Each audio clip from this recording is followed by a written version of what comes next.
how did you start this whole candle madness?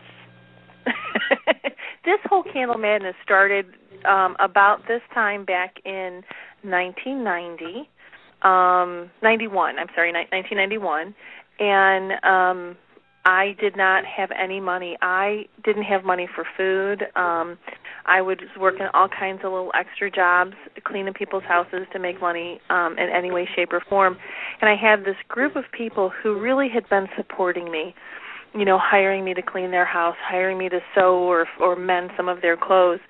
And I really wanted to thank them. I mean, I had this one friend whose car was broken, and he would say, "Hey, can you give me a ride to work?" Where he was a bartender, and I would have enough gas to do that, and then in my ashtray I'd find a $50 bill, and that would pay for my gas for 2 weeks. So he was, you know, just some amazing people, and myself and another friend of mine, we put together our supplies that we had, and we were making things for people. And I had $100, and I went and bought some candle making supplies. And I had the oils, I had herbs, I had these different things. We made our molds out of like tuna fish tins, pop bottles, pop cans. I mean, we made some horrible looking candles, let me tell you. But we got together and we made a whole bunch of them. But I really researched the recipes. I spent a lot of time saying, well, these are the supplies I have. I had these different 20 people that I wanted to make stuff for, and I made a recipe for the challenges that each one of them had in their life. And I made the prosperity candle first. It's really funny. It's always the first candle I make, and then the love candle next. But all of them were very personal, and I wrote blessings for each and every one of them. It's not the blessings that are on the candles now, but they were blessings specifically for their situation. And people went nuts over them. They loved them so much. I couldn't believe all the thought and all the stuff I put into it, because it really was very personal to each person. Yeah. And they wanted more. I made a bunch. I had some left over, and they were coming back to me, and they wanted more. I want more. Give me more. I want another one. This works so well. And so people were coming to me, even on that initial batch, saying, this just changed my life. This changed my life. I want another one. And so I sold the last few that I had. And different store owners, I gave them candles as well. And they said, I want to sell these. And you know what's funny? It took me 6 months to make my next batch. 6 months? 6 months. I really got in my own way on this. I'm like, who would want this? I mean, you can go get a 7-day candle. You can go get, a candle from, well, we called it the dime store then, but the dollar store, and just put some oils on it, and it'll do the same. And I couldn't believe anybody would want this, because the way I am, I always make my own stuff. I've been that way. And so what you underestimated is the laziness of human beings. Or they don't want to focus on this. They want to focus on something else. But, yeah, I guess that would be laziness. But I appreciate that. It's helped me. Yeah. And I can't believe how long it took me to then make my next candles. And that's a perfect example of getting in your own way. And finally, someone I worked with, she said to me, I want these next week. So a deadline is the great inspirer, and I finally did that, and I started selling them. And then when I looked at I was going to move to Seattle, Washington, and I borrowed money to go out there, and I took some of the money that I had borrowed for the trip, and I made candles to take out there with me to sell. Because I knew if I took like this $400 that was like our spending money for the trip, and made candles, that I could sell them, and then we would have $800 to $1,000 for the trip.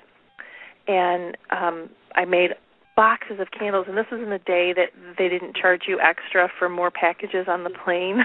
Yeah. and so I had like 6 boxes of candles that went with me, and I sold all of them. I sold all of them on the trip, and when I got back, there were 3 messages on my answering machine saying, I found these candles in Washington, and I would like to carry them in my store. Mm-hmm. It was every month I doubled my business, like for the first year. It was crazy. And I was just making candles over and over and over again, and then thank God I was, because then I started making some candles that actually were pretty. The first candles were strictly magical function. Mm-hmm. Strictly. And they were really powerful, and people wanted more. So then I learned how to make candles. And I was thinking this morning, somebody was asking me, Jacki, how come you don't write a book about how to be successful in business? And I started thinking about it, going, I don't consider myself super successful in business, but I've been doing this for 20 years, and I've weathered a lot of storms. Yeah. And so if I was to title a book for myself for business success, a business book, I would have to call it Tenacious E or Entrepreneur, because I just did it anyway. And I think that's what I tell people. Sometimes you can be scared out of your wits. You can have all the negative self-talk in your head. You can have people thinking that you're crazy and not understanding what you do. And then sometimes you just have to do it anyway. Over and over and over again. Now, how long had you been, at this point, let's say you were, 22 then? In 90? Mm-hmm. You're 22 years old? Yeah. 23. How long had you studied witchcraft before you made this first set? I had been studying for about 3 years.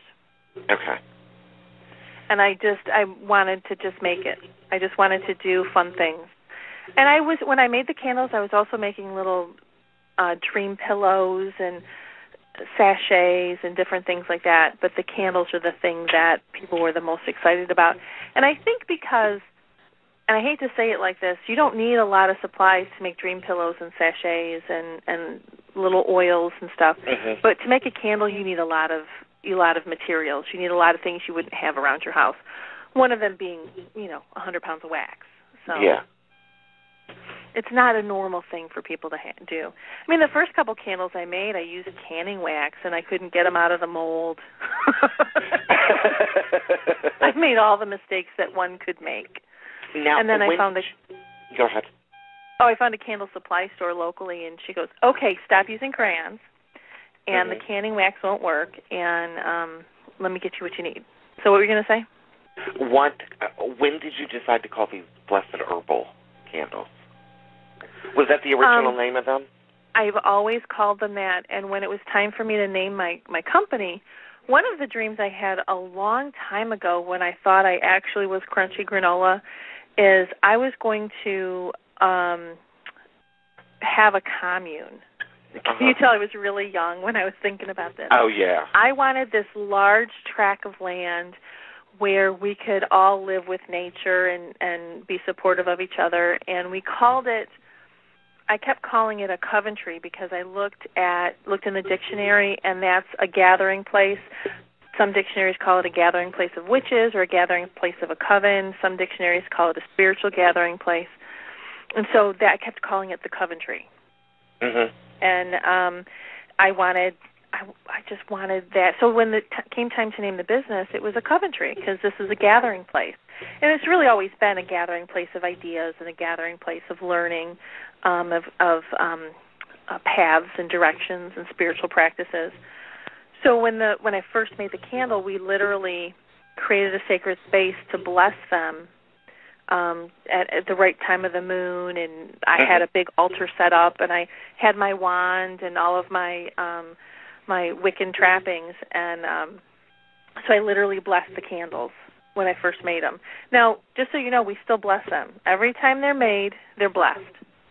We have set up a sacred space. We keep a sacred space in our factory, and I think that sacred space tends to run people off sometimes because they can't handle the energy. Do you see how this has been much more productive than you becoming the female David Koresh? Yes, and I'm glad I did because I discovered through this journey and I wanted to do this before I ever really gardened or anything.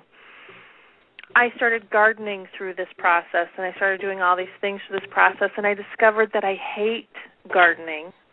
There's bugs out there. I'm allergic. My skin does not like all this planting and digging and stuff because they break out in hives all over my skin when I'm doing that. Although pollen doesn't affect me. I discovered that I am really not crunchy granola. I do not like to bake my own bread. You're very, very aesthetic, Jacki. So I really can't picture you, first of all, not being able to get to a department store to get some MAC cosmetics when you need them, but running through the woods as, Lady Godiva, of candles. I can just, no. Because if you're naked out in the woods, you end up sitting on something you don't want to. And for a girl, that's bad business. In every sense of the word. So when I first started making candles, I would get I remember the first time I bought 2 boxes of wax. I thought it was a really big deal. And so these boxes weigh about 50 pounds each, and I'm schlepping them in the house, and I started making them originally on my kitchen stove. After a week of that and wax everywhere in my house, I moved to the basement, and I'm schlepping these big 50-pound boxes of wax into my basement. Well, let's compare it to today. I have a 6,000-square-foot factory. We have wax delivered on a big semi-truck, 2,000 pounds per pallet. Patty drives the forklift to get it off the truck and put it in the factory. So there's a bit of a difference. And Patty's sitting next to me today, and she's, like, putting her arms up in the air because she's strong like bull. And, and so it's not, you got to remember, if you're listening to me right now, this is not something that happened yesterday. This is something I started 20 years ago. And you see, that's one of the things that, people automatically, I think, look at, I've been doing readings for a very, very long time, over 20 years, and people will look at, the particular level of success that I've achieved in this particular field and think that it's some type of, like overnight success or anything. They don't believe that, they don't understand this has been going on for 20 years. Right. They look at Teresa the same way, that it's just maybe they just have some luck on their side or something of that nature. It's not luck, it's hard work, to be able to build a particular business. And I think that people kind of lose sight of that a lot of the times. Somebody was saying to me the other day, well, Jacki, you have it so easy. And I'm like, are you freaking kidding me? I have almost gone bankrupt 3 times. I have almost lost this business to my ex-husband. I have had people try and sue me. I have had people try and undermine this and try and take it from me. I can't even tell you how many nights I've cried myself to sleep from the stress of it. But then I wake up the next morning, I get a phone call from a customer who said, I just had to tell you, you changed my life. Mm-hmm.